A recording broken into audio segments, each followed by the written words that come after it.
So today we're going to learn about index law under the power of a power rule. The general form is a to the m quantity to the power of n.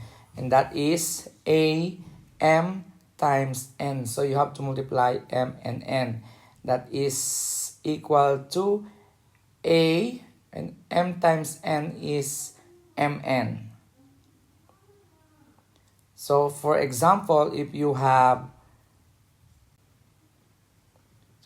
3 square quantity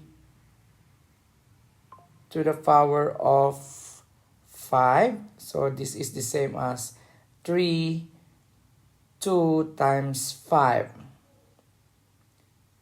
And that is equal to 3 to the power of 10.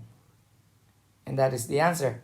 When you simplify 3 square quantity 5 or to the power of 5. Bye!